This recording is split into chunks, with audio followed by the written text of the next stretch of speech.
Hi and hello to all cine screen lovers. Cine screen బార్లో సినిమాలకు రివ్యూలు ఇవ్వద్దన్న పాలసీని బ్రేక్ చేసి విశ్వనాథ్ అండ్ సన్స్ గురించి మాట్లాడడానికి ఈ వీడియో చేస్తున్నాను. టీజర్ వచ్చినప్పటి నుండి ఒక 40 ఇయర్స్ మెన్ 20 ఇయర్స్ గర్ల్ మధ్యలో లవ్ స్టోరీ ఎలా డెవలప్ చేస్తాడు, ఇది ఎప్పటికొక కాంట్రవర్షియల్ థింగ్గానే ఉండిపోద్ది కదా అన్న టెన్షన్ ఉండేది.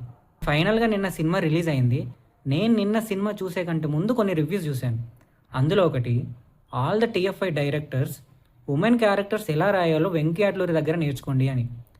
నేను పర్సనల్గా సినిమా చూశాక ఒకటే మాట, Venky Atluri, you are great man, you are great. Women characters are just return to grab audience to the theatres అనేలా కాకుండా they are the oxygen to cinema if you perfectly present them అనేలా చూపించాడు. ఎక్కువ సినిమా గురించి మాట్లాడకుండా వాట్ ఐ ఫెల్ట్ అనేది మాత్రం చెప్తాను.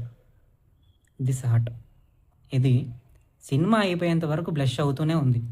అండ్ ఈ ఫేస్ పైన స్మైల్ ఫేడ్ అవ్వలేదు సినిమా కంప్లీట్ అయ్యేంత వరకు. And after a very long long long time I feel my ticket is worthy. Maddy is the show stealer. సూర్యాని మ్యాచ్ చేయడమే కాకుండా అందరి అటెన్షన్ గ్రాప్ చేసింది. Just go to theatres blindly and watch Vishwanath and sons in theatre and you people believe me guys, you feel heartful.